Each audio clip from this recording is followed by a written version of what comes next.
नहीं मनवा के कुछो भावे, बस तोहरे याद सतावे।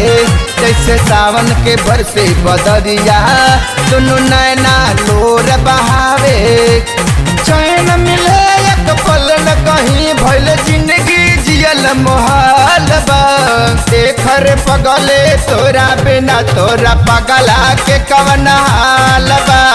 देखर पगले तोरा बिना, तोरा पगला के कवन हाल बा।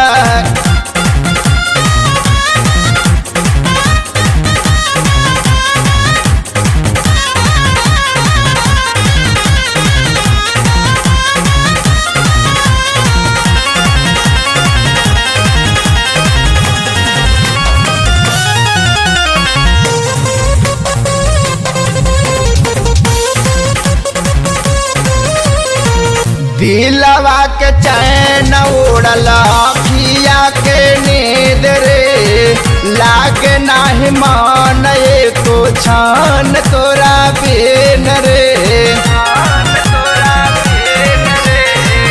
दिलवा के चैन उड़ल अखिया के नींद रे, लागे नाही मान एको छान तोरा बिन रे।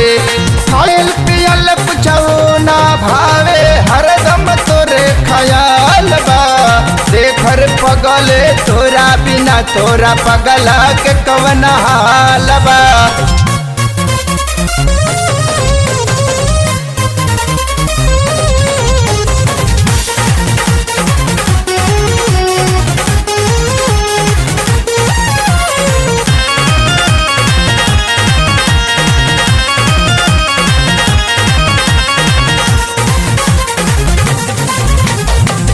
पानी बिना जैसे रहे ताड़ा पतमा चौरिया, ताड़ा पेलन मंजी मित उपेंदर हारा खरिया।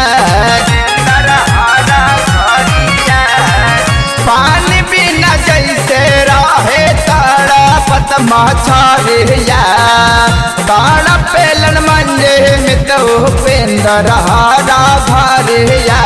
प्यार के पटवा न मिलत नइखे, सगर बैरहर ताल बा। देखर पगले तोरा बिना, तोरा पगला के कवन हाल बा।